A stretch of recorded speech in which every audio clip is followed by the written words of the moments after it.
In this video I'm going to be going over how to convert between fractions, decimals, and percents. So let's go ahead and get started on the first one over here, fractions to decimals. Oh, sorry.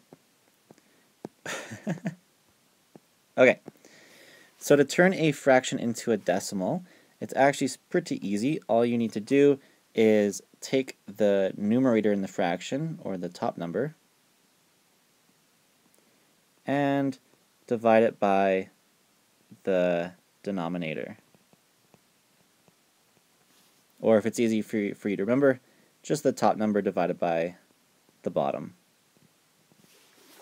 So a real quick example here, if we have 1/2 and we needed to write that as a decimal, we would do the top number, which is 1, divided by the bottom number, which is 2, and you would get 0.5. So 0.5 is the decimal form of 1/2. Okay, next up we've got a fraction to a percent. So this requires one extra step from what we just practiced. So the first step is still the same. You're going to take the numerator and divide it by the denominator, or the top number divided by the bottom number. But your last step is to actually multiply that by 100. And what you're essentially doing there is turning this decimal into a percent by multiplying it by 100. So let's take a look at an example. Let's say you need to turn 2/3 into a percent.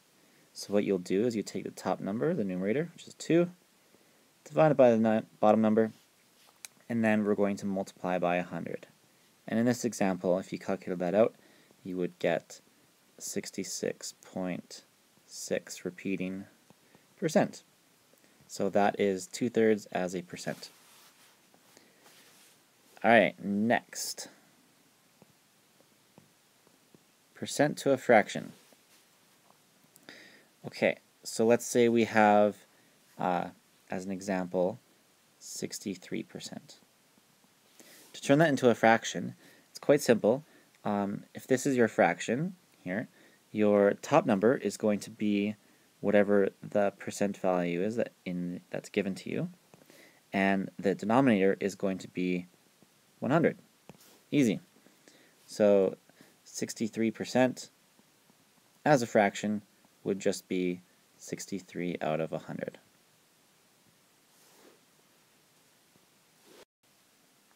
And this same rule can apply if you're dealing with percents that are more than 100. For example, let's say you needed to turn 190% into a fraction.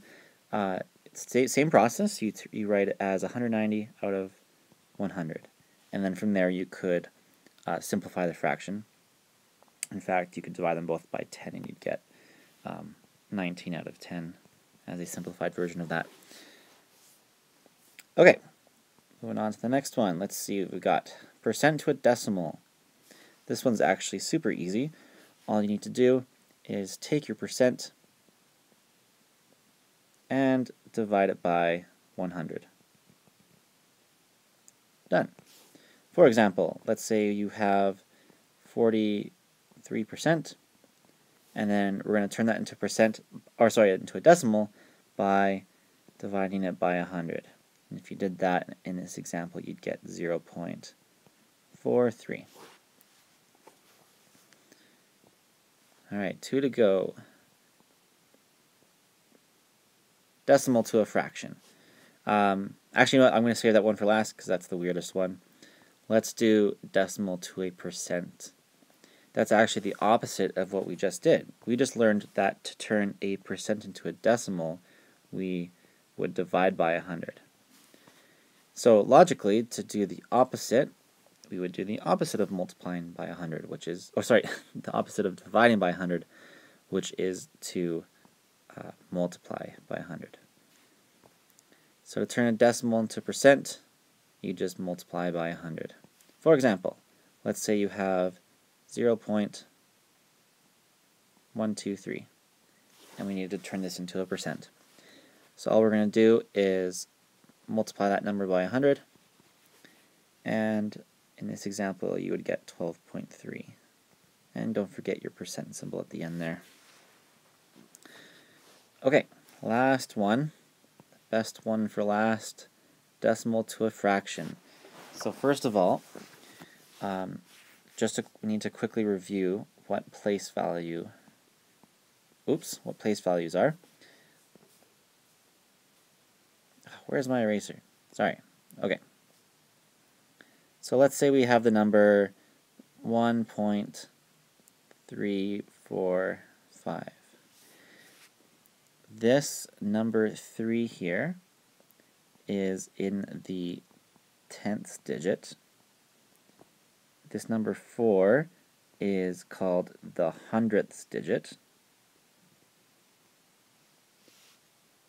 Sorry, bad spelling. Okay, hundredths. And the last one, this 5, would be our 1000th digit, which are really fun words to pronounce. So this is important, and you'll understand why in a second. Okay, so to turn a decimal into a fraction, what your fraction is going to look like is the top number is going to be your number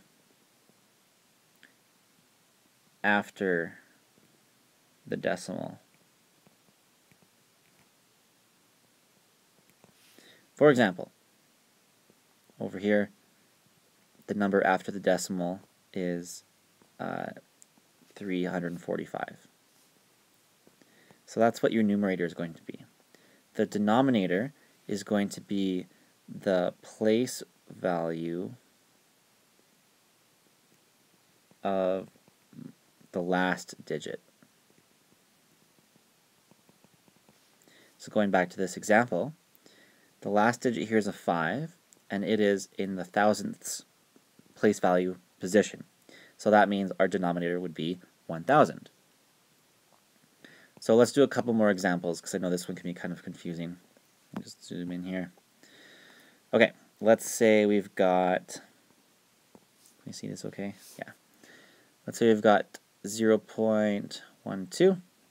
So to turn this into a fraction, our numerator will be 12, because that's the number after the decimal, and our 2 is in the 100th digit, or place value, so it's going to be out of 100. How about 0.8 as a fraction? Well, the number after the digit or decimal is an 8, so that's our numerator. And our denominator will be the place value of this 8, which is in the 10th position, so it's 8 out of 10. Okay, and that's it for this video. So I hope that was helpful, and make sure you write all this stuff in your notes if you haven't already.